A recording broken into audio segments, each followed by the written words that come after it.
नमस्कार दोस्तों, आज मैं आपको बैसाख मास के स्नान की बहुत ही सुंदर कहानी लेकर आई हूँ। अगर आपको कहानी पसंद आए तो नीचे कमेंट बॉक्स में विष्णु भगवान की जय अवश्य लिखें।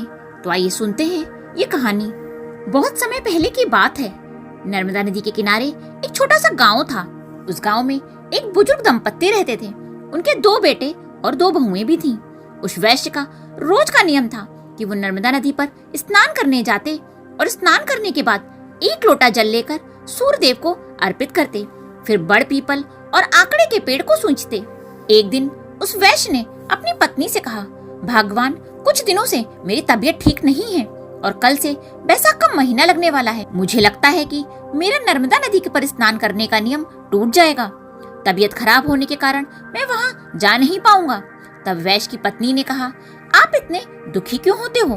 भगवान की कृपा से हमारे 2 बेटे और 2 बहुएं भी हैं। उन दोनों में से कोई ना कोई नदी का जल लाकर आपको दे देगा। तब वैश्य ने कहा, भगवान, इस पर मेरा मन है कि हम जोड़े से बैसाख स्नान करें। तब वैश्य की पत्नी ने कहा, आपने तो मेरे मन की बात कह दी और मैं भी यही सोच रही थी। अब आप चिंता मत कीजिए, हम दोनों जरूर जोड़े से बैसाख स्नान करेंगे। तब वैश्य दंपति ने अपने दोनों बेटे और बहुओं को बुलाया और अपने मन की बात उनसे कही। तब वैश्य का बड़ा बेटा बोला, पिताजी, आप तो जानते ही हैं कि मैं दूसरे शहर में नौकरी करने जाता हूँ और सुबह 5 बजे ही घर से निकल जाता हूँ, तो मैं तो आपका यह काम नहीं कर पाऊंगा। इस पर बड़ी बहू बोली, पिताजी, मुझे भी सुबह जल्दी उठकर इनके लिए खाना बनाना पड़ता है, इसलिए मैं भी आपके लिए नर्मदा नदी का जल नहीं ला सकूंगी। 1-2 दिन की बात होती तो अलग बात थी, पूरे महीने का ये नियम मैं नहीं कर पाऊंगी।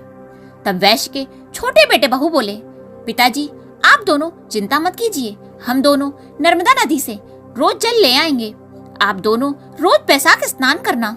कमरे में जाकर छोटे बेटे ने अपनी पत्नी से कहा, सुनो, मेरे मन में एक विचार आया है।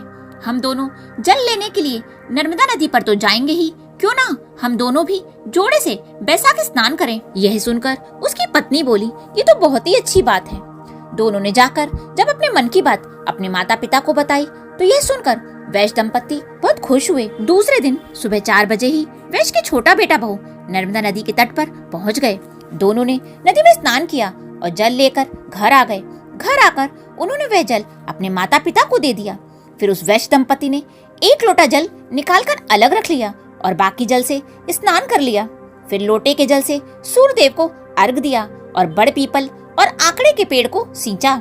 फिर पूजा करके 5 परिक्रमा लगाई। इसी तरह धीरे धीरे पूरा बैसाख का महीना बीत गया।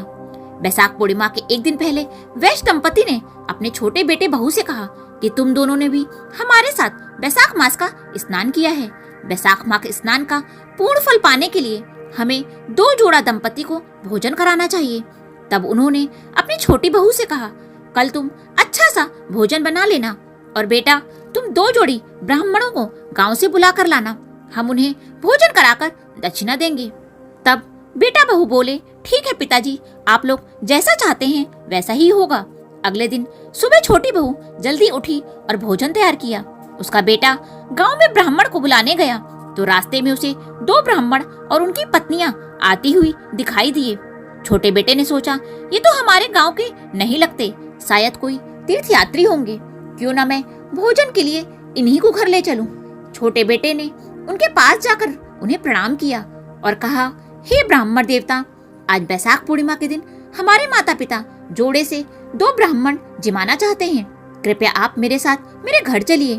तब वे ब्राह्मण बोले, बेटा, हम तो तीर्थयात्री हैं, हमें भोजन मिल जाए तो इससे अच्छा क्या ही होगा, चलो हम तुम्हारे साथ तुम्हारे घर चलते हैं। बेटा उनको लेकर घर आ गया। छोटी बहू ने उनके लिए भोजन परोसा। सबने भर पेट भोजन किया। फिर वैश्य दंपति ने उन्हें कपड़े और दक्षिणा भी दी। ब्राह्मण ब्राह्मणी ने उन्हें आशीर्वाद दिया। फिर वैश्य दंपति ने अपने बेटे बहू से कहा कि बेटा, इनके चरण धोने के लिए जल लेकर आओ। बेटा बहू जल लाने के लिए चले गए और वैश्य दंपति उनके पैर पोंछने के लिए तौलिया लेने चले गए। वो ब्राह्मण ब्राह्मणी कोई और नहीं बल्कि स्वयं श्री राम, माता सीता, भगवान विष्णु और माँ लक्ष्मी ही थे। वे लोग वैश्य दंपति और उनके बेटे बहू को बैसाख माह के स्नान और बड़ पीपल को सींचने का पुण्य फल देने आए थे। आशीर्वाद देकर वो लोग वहाँ से अंतर ध्यान हो गए। जब वैश्य दंपति और इनके बेटा बहू वापस आए तो वहाँ कोई नहीं था, लेकिन पूरा घर अन्न और धन से भरा हुआ था। उन्हें बहुत आश्चर्य हुआ कि अचानक ही उनकी नजर वहां पर पड़ी जहां वो ब्राह्मण बैठे हुए थे। जहां भगवान राम बैठे थे वहां उनके धनुष और चरण के चिन्ह थे। जहां माता सीता बैठी थी वहां सोने के गहनों की एक थैली थी। जहां भगवान विष्णु बैठे थे वहां एक चक्र का चिन्ह था, और जहां माता लक्ष्मी बैठी थी वहां हीरे मोती के आभूषणों का ढेर लगा हुआ था। यह सब देखकर वे समझ गए कि भगवान स्वयं ही हमें आशीर्वाद देने आए थे। पूरे गांव में ये खबर आग की तरह फैल गई कि दंपत्ति के घर भगवान प्रकट हुए हैं। सभी लोग उनके पद चिन्हों के दर्शन के लिए उमड़ पड़े।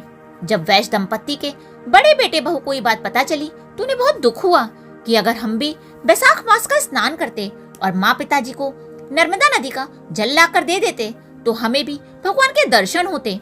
फिर वैश्य दंपति ने पूरे गांव में ढिंडोरा पिटवा दिया कि बैसाख मास में स्नान करने बड़ पीपल तथा आंकड़े के पेड़ को सींचने से घर की दरिद्रता दूर होती है, वह घर में सुख समृद्धि का वास होता है। हे पीपल देव, जैसा सुख आपने वैश्य दंपत्ति को दिया वैसा ही हमें भी देना। इस कहानी को कहने वाले, सुनने वाले और पूरे परिवार को देना। बोलो विष्णु भगवान की जय। दोस्तों, अगर आपको ये कहानी अच्छी लगी हो तो कृपया इसे अपने दोस्तों के साथ भी शेयर करें ताकि उन्हें भी बैसाख मास स्नान का पुण्य फल प्राप्त हो।